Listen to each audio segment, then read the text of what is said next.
broadcast is now starting. All attendees are in listen-only mode.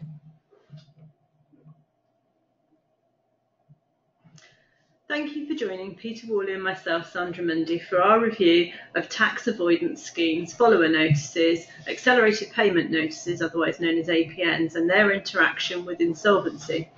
Our presentation will last just a little over 30 minutes. Peter and I are both insolvency practitioners, or IPs, with current experience in dealing with companies and individuals that have avoided tax as a result have ended up in an insolvent position. We recently have had extensive dialogue with HMRC, and we'd like to give you an insight into HMRC's position in relation to avoidance of tax and the insolvency practitioner's role.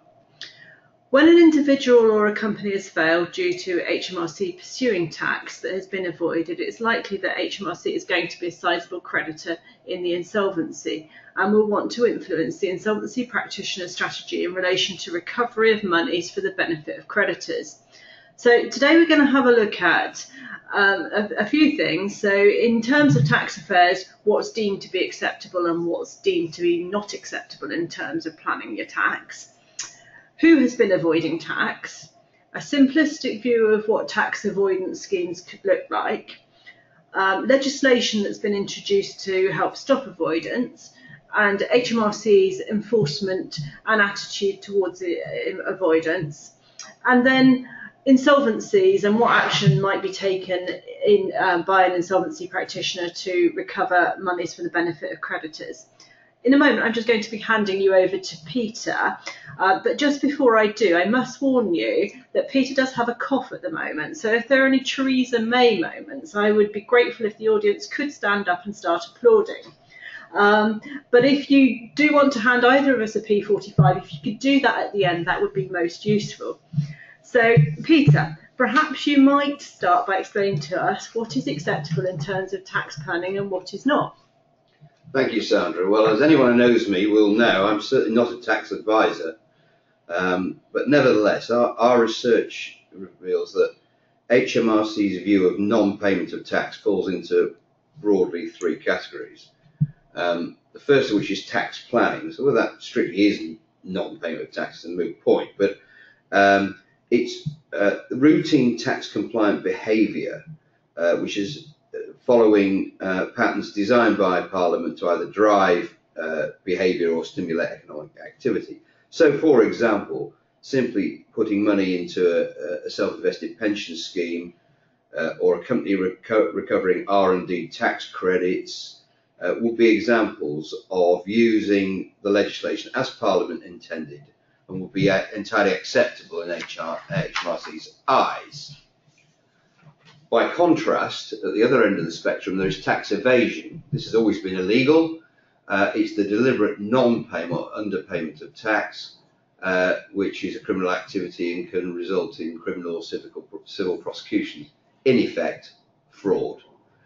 But more recently, tax avoidance has come into the spotlight.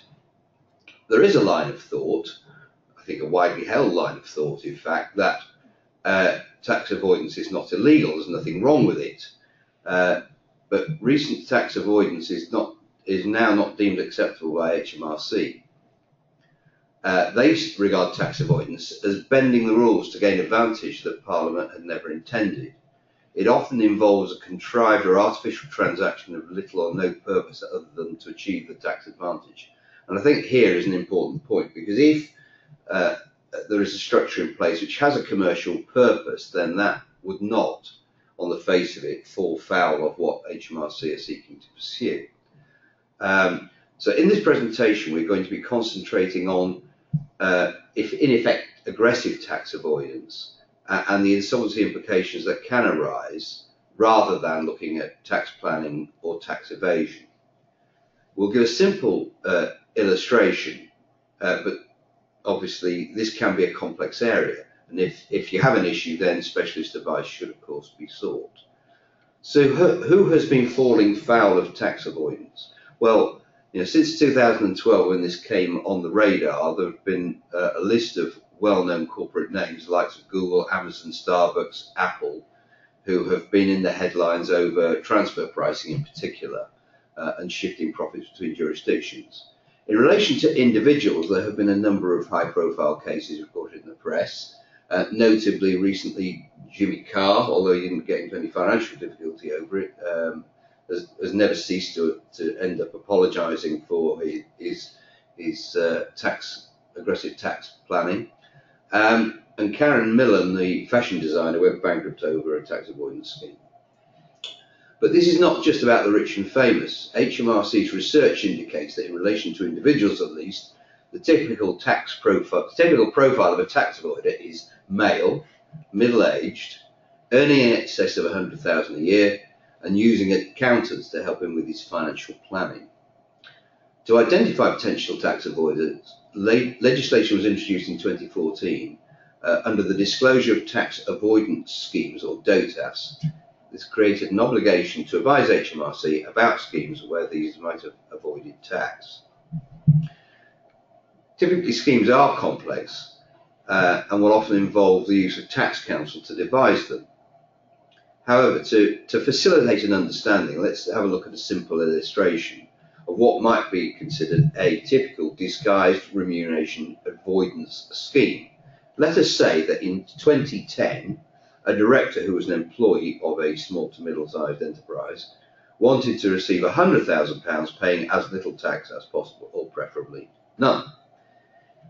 He spoke to his accountant, who in turn introduced him to somebody running a scheme. The director discussed the possibility of reducing his tax liability with these two, and it was concluded this was right for him.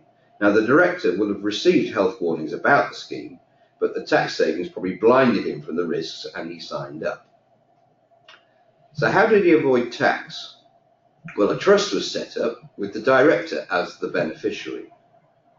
The company paid the trust £100,000, in all probability with a corporation tax deduction for the expense of the payment. The trust then loaned the director £100,000. Now, the trustees must act in the best interest of the beneficiary, and if he wasn't interested in repaying the loan, they didn't press him for it. Therefore, the loan was not repaid. The net effect is that the director has £100,000, which he's received without either he or the company having accounted for PAY or NIC, and HMRC would regard this to be a disguised remuneration scheme. Rolling forward to 2014 and Parliament having woken up to the tax being lost due to tax avoidance, legislation is passed aiming to recover such monies, and it is considered that the PAY or NIC should be payable in this case. This seems a good point for you to hand over to Sandra to take you through what Parliament did. Thank you, Peter. And like you, I'm no tax expert, so please bear with me whilst I summarise what happened. HMRC, having received information under DOTAS, had a good picture of the schemes that were in place and therefore took steps to address those schemes. They started the regime of accelerated payment notices, APNs, and follower notices. APNs are designed to remove any cash flow advantage that the beneficiary may have had from an avoidance scheme. So if a company or individual receives an accelerated payment notice, they are required to make payment within 90 days. An APN may cover not only PAYE that's deemed to be due, but also NIC, and there is no right of appeal. Moving on to follower notices, these have and are being sent to the users of avoidance schemes where there is a court or a tribunal that has made a final ruling. So far, there have been some 9,000 follower notices that have been issued for some £520 million worth of tax.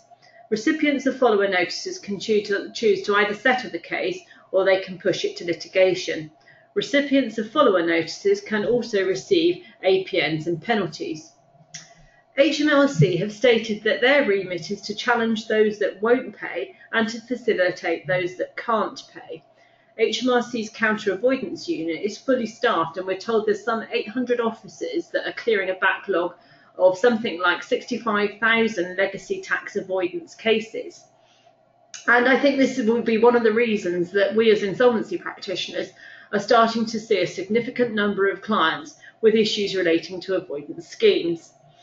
HMRC has stated that they expect to receive something in the region of £5.5 billion in tax in relation to payments made under APNs by March 2020. And they're doing pretty well to date, with having recovered some £4 billion, and I'm pretty sure that the Chancellor will be very grateful for that. HMRC are currently winning 80% of avoidance cases that have gone to litigation, with many more taxpayers, not unsurprisingly, settling before it gets to that stage. So, what are the options for companies and individuals that receive an APN? Well, it's not possible to appeal an APN. However, the taxpayer can make representations, and if they do, they're given a further period of 30 days in which they don't have to make a payment whilst those representations are being considered. So if representations are made to HMRC, the HMRC has the option of amending or withdrawing the APN if they are in agreement or partial agreement with the taxpayer, or of course they may continue decide just to continue on. So if an APN is not paid within the time period, then the penalties and interest will flow. I've recently undertaken an insolvency case where it's believed that there was likely to be a series of APN notices that were going to be issued, amounting to some £4 million worth of tax. But when you add interest and penalties to that, the overall liability was likely to be nearer £8 million. So I think you can see it's a fairly impressive tool that HMRC has here. So HMRC are keen to point out that there will be always opportunities to settle. They have already given favourable opportunities for early settlement of certain tax avoidance schemes, but such opportunities tend to have a shelf life, so therefore you should check with HMRC what's currently available for the scheme in question. And obviously, if you settle outside of these schemes or these opportunities that HMRC give, then the terms are likely to be less favourable and cost the taxpayer more. The taxpayer also has the ability to apply for a judicial review, but to date none of these have been successful, so I don't suspect we'll see a huge number. We are now going to move on to an area which I'm pretty sure that Peter and I will feel much more comfortable and equipped to talk about, and that's dealing with the aspects of insolvency. So Peter, I wonder if you might take us through the options open to companies and individuals on receipt of an APN from HMRC that they cannot afford to pay. Yes, thank you. The first thing that we will always ask where people are facing difficulty is just how bad is the financial position? Is this something which, given time, the individual or company might be able to work through, or is the problem so big that it's inconceivable, even given time, that the debt could be paid or the business could be turned around? If the position is such that some time could lead to a viable payment plan, then it may be appropriate to approach HMRC to ask for a time to pay arrangement. We're often asked whether HMRC have any set criteria for time to pay arrangements, and having heard what they have to say on the matter, we can say that it depends on the merit in each individual case. However, HMRC will expect to be paid as quickly as possible, and so, for example, if an individual debtor had an asset, let's say a holiday home, then HMRC will expect it to be sold and the money used to pay the debt as quickly as possible, rather than simply waiting for payment over time from income. In our experience, we rarely see a time to pay arrangement that extends beyond 24 months, usually less than 12, but there doesn't appear to be any upper limit on the amount that HMRC would consider. It's more about the ability of the taxpayer to pay the amount in a set period. But it should be stressed that time to pay arrangements are not an opportunity to compromise the quantum of the debt. It's merely time to pay. And HMRC may seek interest on the debt as it gets paid down. If the debtor has had a time to pay arrangement before that's not concluded successfully, or even a series of time to pay arrangements in the past that have, it is much more unlikely that HMRC will agree to a further such arrangement. If a viable option to offer HMRC a time to pay arrangement will give a clear better option, then there's no need to pursue an insolvency procedure. But if that's not the case, then it's probably necessary to start looking at voluntary arrangements. And the options really are like a cascade. You wouldn't do a voluntary arrangement if you didn't need to, and you wouldn't do a more invasive procedure if a voluntary arrangement was the one that was most likely to be efficacious. Either an individual or a company can propose a voluntary arrangement. In the circumstances, it is likely HMRC will be a significant creditor, and therefore their support will be required to put such an arrangement in place. The debtor or company must make full disclosure of their assets and liabilities in their proposal to their creditors. For a voluntary arrangement to be accepted, the debtor or company will need to obtain the support of at least 75% by value of the creditors voting on the proposal. Now, given that HMRC may not have been willing to do a time-to-pay arrangement because of compliance issues in the past, you could take the view that they're unlikely to support a voluntary arrangement. And to some extent, that may be true, but there are different departments that look at these separate types of situations, and therefore it could be that a fresh pair of eyes might take a different view. So it's always worth a thought. A voluntary arrangement would allow the business or individual to continue without control of their affairs passing to an IP. The IP's role in the voluntary arrangement is to collect in regular contributions from the debtor, agree creditors' claims, and make distributions to those creditors. In essence, the IP supervises the process with a very light touch.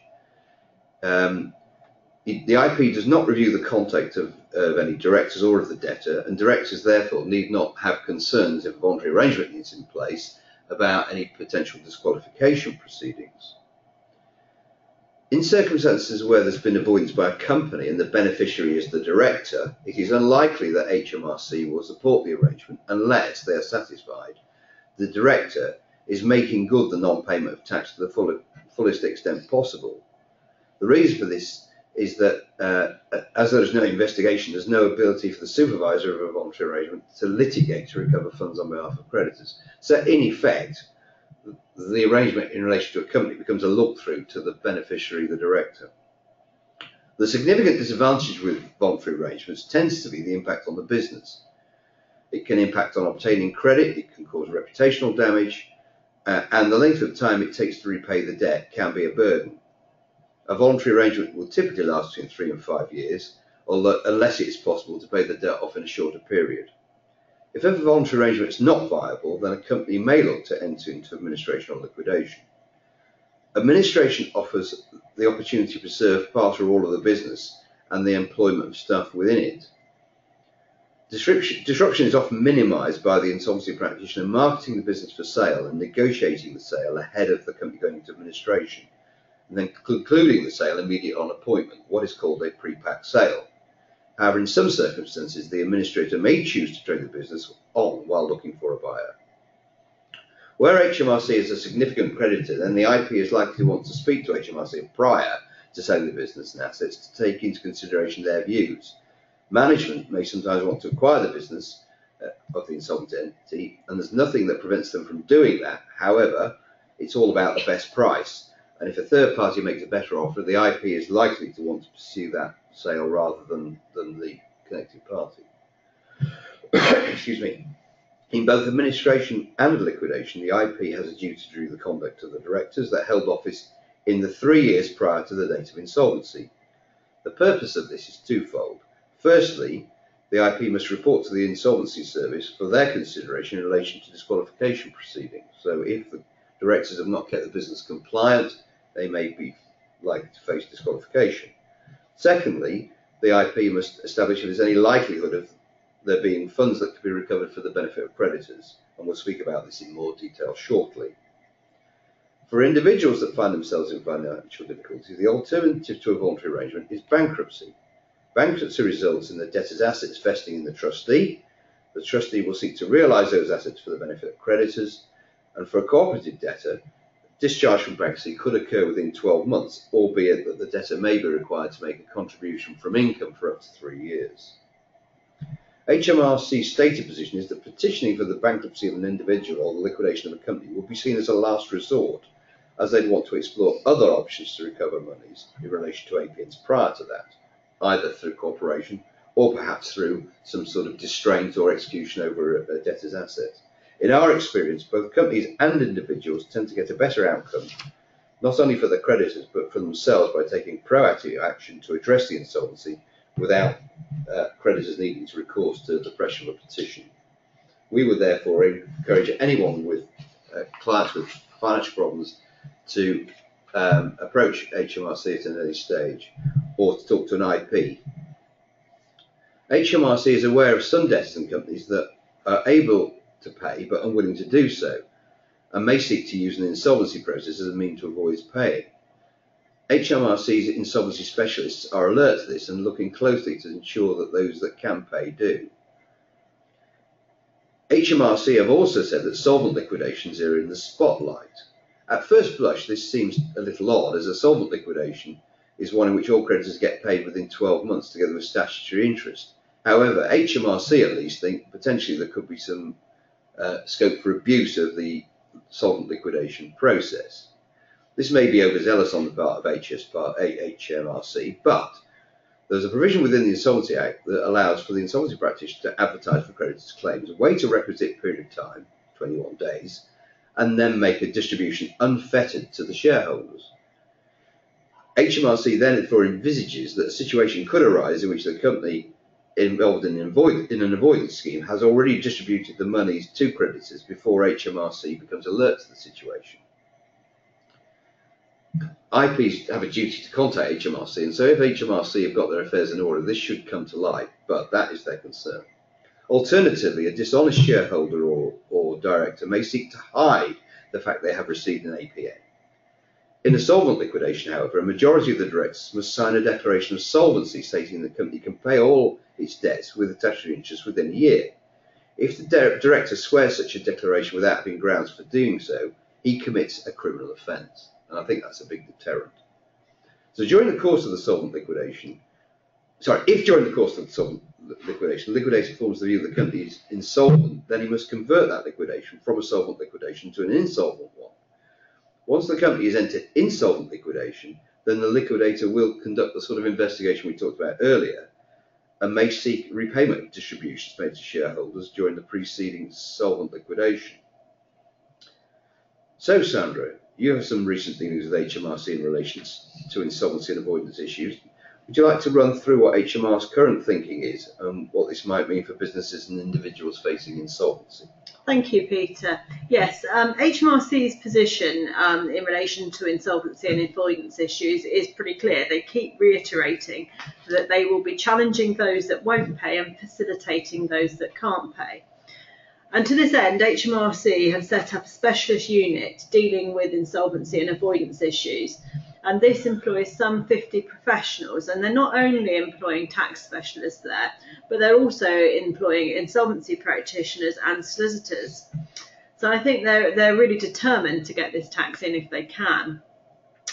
They want to have a dialogue with an insolvency practitioner at the earliest opportunity, and that will often be before the formal insolvency taking place. And they're keen to participate in the decision procedure in insolvency cases, with APNs being counted for voting purposes. So they're likely to be quite a significant creditor given the nature of the insolvency and therefore be influential in proceedings. And they will be able to vote in, for example, in whether a voluntary arrangement goes ahead or the proposals of an administrator. They've reiterated how important it is that insolvency practitioners rigorously take on their investigation duties. And these duties are sort of set out not only in statute, but also in the Statement of Insolvency Practice too.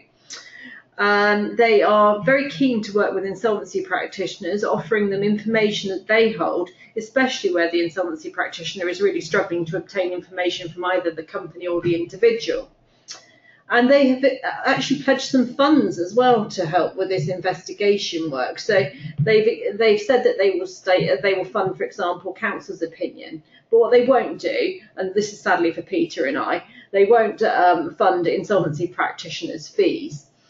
And if HMRC believes that the insolvency practitioner isn't doing a good enough job, aren't sort of pursuing claims actively, then they may, if they are a significant creditor, seek to replace that insolvency practitioner with another of their own choice. So clearly HMRC are taking avoidance and insolvency very seriously. Insolvency practitioners, when appointed, will have a number of duties, and these include collecting in the books and records of the company or the individual and asking relevant people, such as directors or management of the business or the company, about the conduct during the course and life of the business. So that's your very first sort of steps in your investigation.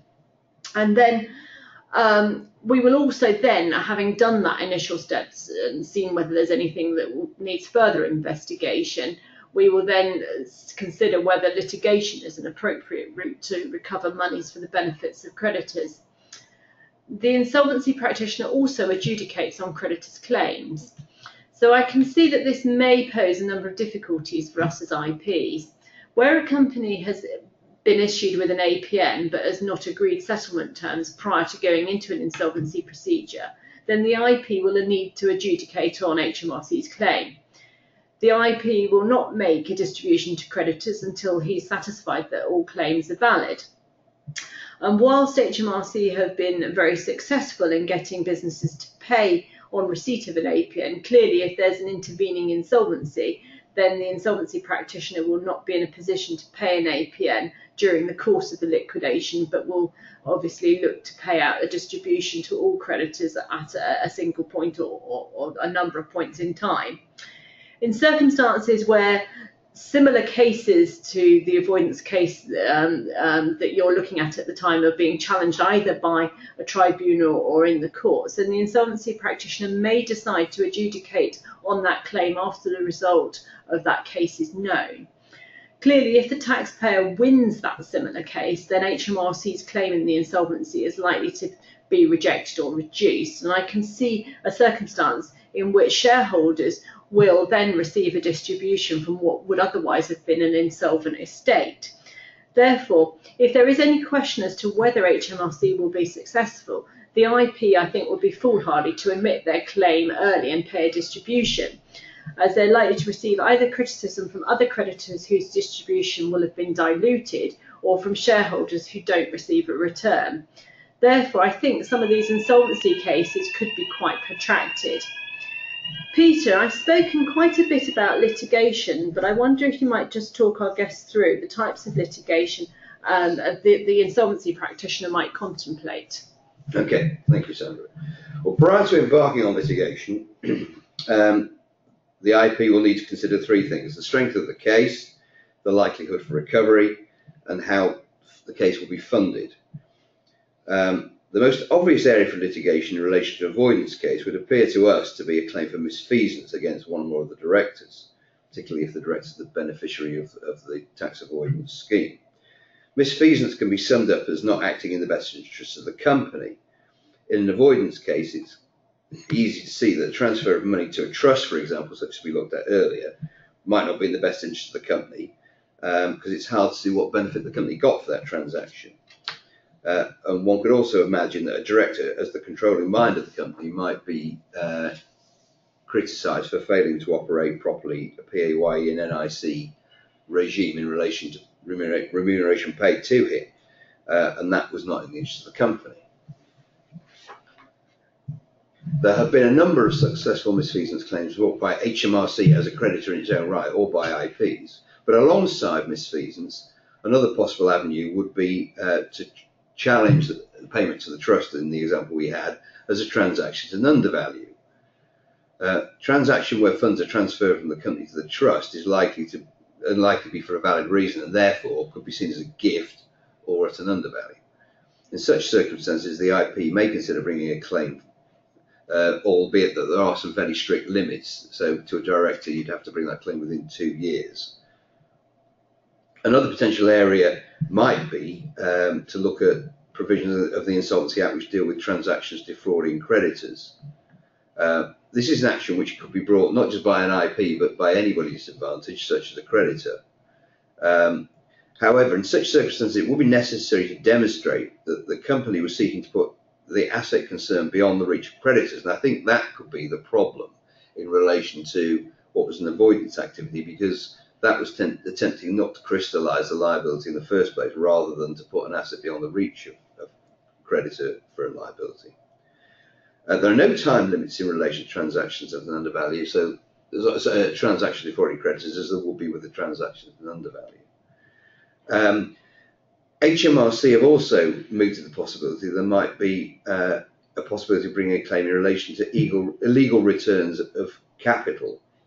In order for a company to make a dividend, it must have sufficient distributable reserves. In circumstances where a company has not paid tax that was due, then its distributable reserves may be artificially high. If a distribution was made to shareholders in such circumstances, the IP may be able to challenge that distribution. There are other antecedent transactions, such as wrongful trading, fraudulent trading, and preferences, but it's harder to see how those would be applicable. So when would an IP bring such claims? Firstly, he needs to do his investigation work and look at the circumstances surrounding the transaction where this could result in a claim. This will involve collecting and scrutinising the books and records and questioning directors, officers and others that may have useful information. However, the IP is only required to undertake an investigation that's proportionate to the size of the case. Excuse me. Let us assume for a moment that having done the investigation, the IP concludes there are grounds for a claim. He has to turn his attention to the recovery of funds.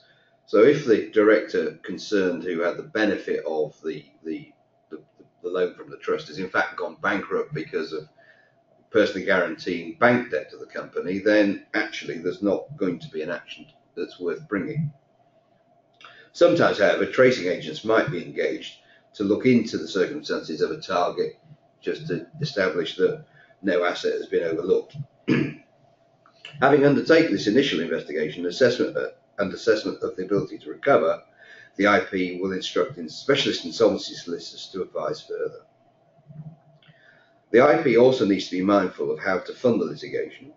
Whilst HMRC has indicated some willingness to provide funding, as Sandra has alluded to, they will not go to massive lengths. And in our experience, the cost of litigation could be £100,000 per party or even more. There are a number of litigation funders who might assist with this for a share of the proceeds of any successful claim, and it's possible to enter into conditional fee agreements with the legal advisors.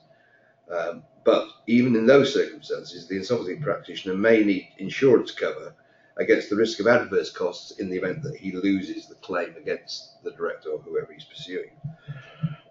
Excuse me. On top of that, of course, the IP may have significant work in progress which is locked up during the conduct of the case and which he might not actually be able to cover if the case is not won. Therefore, IPs do not enter into litigation lightly. They must be confident of having a good prospect of successful recovery. The IP is in effect putting his neck on the line for the benefit of creditors, with the downside risk to him. Okay, Peter, well done there for getting through the coughing fit and not having a Theresa May moment. Just a couple of final thoughts that I'd like to share with you before we wrap up, and that's the risk to trading entities, to trading with entities that have been involved with a tax avoidance scheme. I've recently been appointed the administrator of a company that on the face of it had been trading very profitably for a significant number of years. And to the outside world, its failure came as a bit of a shock. The company had been party to a number of tax avoidance schemes and was starting to receive APN notices. Having established the size of the potential problem, it was decided it was not possible to avoid an insolvency, and the company entered into administration. Thankfully, in this case, the level of trade and expense creditors had been relatively low because the business had been used to paying on 30 days for many, many years. However, I can see a situation where trade creditors are much more significantly exposed.